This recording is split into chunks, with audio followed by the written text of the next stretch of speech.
Hello friends, நம்ம இன்றைக்கி ரெசிப்பியில் எப்படி ஃபாஸ்ட்டாக சிக்கன் கிரேவி பண்ணுறதுனாங்க பார்க்க போகிறோம். இது சப்பாத்தி இல்லை சாப்பாடு சுடு சாப்பாடுக்கு போட்டோ இல்லைன்னா ரச சாப்பாட்டுக்கோ சூப்பராக இருக்குங்க. இதில் ரொம்ப மசாலா எதுவுமே வேண்டியதில்லை. ரொம்ப ஃபாஸ்ட்டாக குக்கரில் எப்படி பண்ணுறதுங்கிறது தான் பார்க்க போகிறோம். அதுக்கு ஒரு குக்கர் எடுத்து சூடான உடனே 3 ஸ்பூன் எண்ணெய் ஊற்றிக்கலாம். அது கொஞ்சம் மிதமான சூடு வந்த உடனே ஒரு பட்டை, ஒரு ஏலக்காய், 2-3 கிராம்பு, இது மட்டும் போதுங்க. அது நல்லா கொஞ்சம் ஃப்ரை ஆனோடனே எப்பவும் போல் கலர் மாறிடக்கூடாது. ஒரு பெரிய வெங்காயத்தை வந்து ஸ்லைஸாக கட் பண்ணிவிட்டு 2 பச்சை மிளகா அது நீல வாக்கில் கட் பண்ணிக்கணும். இதை நல்லா ஃப்ரை பண்ணிக்கலாங்க.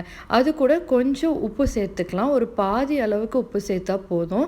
அந்த உப்பு வந்து என்ன பண்ணோன்னா வெங்காயத்தை வந்து சீக்கிரம் வணக்கிறதுக்காக ஹெல்ப் பண்ணும். அப்போ நல்லா வணக்கிட்டு கொஞ்சம் சுண்ட ஆரம்பித்த உடனே நம்ம இஞ்சி பூண்டு பேஸ்ட்டு போட்டுக்கலாம். ஒரு ஸ்பூன்லேருந்து 1.5 ஸ்பூன் வரைக்கும் இஞ்சி பூண்டு பேஸ்ட்டு போட்டுட்டு நல்லா வணக்கிக்கலாங்க. இது ரொம்ப ஃபாஸ்ட்டாக ஆயிரும் பாருங்களேன். இது போட்ட உடனே ஒரு 1/2 ஸ்பூன் மிளகாய்த்தூள், 1 ஸ்பூன் வந்து வெறும் கொத்தமல்லி தூள் போட்டுக்கலாம். 1 ஸ்பூன் சிக்கன் மசாலா பொடி நம்ம வீட்டில் அரைச்சதோ கடையில் வாங்கினதோ, அதுக்கப்புறம் 1/2 ஸ்பூனுக்கு கரம் மசாலா. இது மட்டும் இருந்தால் போதுங்க. நல்ல டேஸ்ட்டாகவும் இருக்கும்.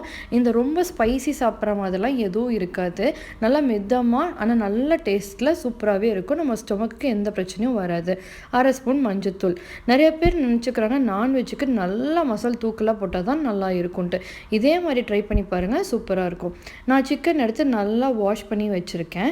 இதில் பார்த்தீங்கன்னா பெரிய 2 லெக் பீஸ் இருந்துச்சு. அதில் நல்லா கொஞ்சம் கீறி விட்டுட்டேன். ஒரு 2-3 இடத்துல கீறி விட்டுட்டா இந்த மசால் வந்து நல்லா உள்ளே இறங்கிரும். இது என்ன பண்ணுங்கள், சிம்மில் சிக்கன் பீசஸை போட்ட உடனே நல்லா ஃப்ரை பண்ணும், கொஞ்சம் மசாலாலாம் நல்லா இறங்குறதுக்காக. இதுதாங்க ஒரு இம்பார்ட்டன்ட் டிப்பு. தக்காளி முன்னாடி போட்டு வணக்குவோல, நான் இதில் அப்படியே தக்காளி போட்டுட்டேன், கருவேப்பிலை போட்டுட்டு நல்லா வணக்கியாச்சு. இதில் என்ன யூஸ்னால், தக்காளி முன்னாடி போட்டுட்டு நல்லா கிரேவி ஆகிற அளவுக்கு வணக்கிறத விட சிக்கன்லாம் போட்டுட்டு கட் பண்ணி நீங்கள் தக்காளி போட்டுட்டிங்கன்னா தக்காளி அந்த ஸ்கின் வந்து நல்லா பாயில் ஆகி அதோட ஜூஸ் இறங்கும் போது நல்ல டேஸ்ட்டு கொடுக்குங்க. தயிர் போடுறதுக்கு பதிலாக இதுவே நம்மளுக்கு போதுமான சுவையை கொடுக்கும். ஒரு விசில் இல்லைன்னா 2 விசில் சிம்மில் வச்சு நல்லா ப்ரெஷர் இறங்கினதுக்கப்புறமா நீங்கள் ஓப்பன் பண்ணுங்கள். இப்போ பாருங்கள், நல்லா நம்ம தண்ணியே ஊற்றலை, ஆனால் எவ்வளோ தண்ணி இருக்குதுன்னு பார்த்தீங்கல்ல, எண்ணெயும் மேலே மினுன்னு வந்திருக்கு. இப்போ வந்து கொஞ்சம் தண்ணி இருக்கிறது வந்து சுண்ட வைக்க போகிறோம். அதுக்கு முன்னாடி ஒரு ஸ்பூன்லேருந்து 1.5 ஸ்பூனுக்கு பெப்பர் பொடி, அப்போவே நம்ம பொடி பண்ணால் பொடியை போட்டுக்கலாம். ரொம்ப நல்லா டேஸ்ட் கொடுக்கும், கலரையும் கொடுக்கும். ஒரு கொத்து வந்து நீங்கள் கருவேப்பிலையும் கொத்தமல்லி தலையும் போட்டுக்கலாம். இதை போட்டுட்டு நல்லா சுண்ட விடணுங்க.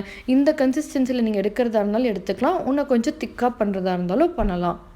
இது பாருங்களேன் எவ்வளோ சுலபமாக பண்ணியாச்சுன்னு. இது சப்பாத்திக்கு இட்லிக்கு கூட நல்லா இருக்குங்க.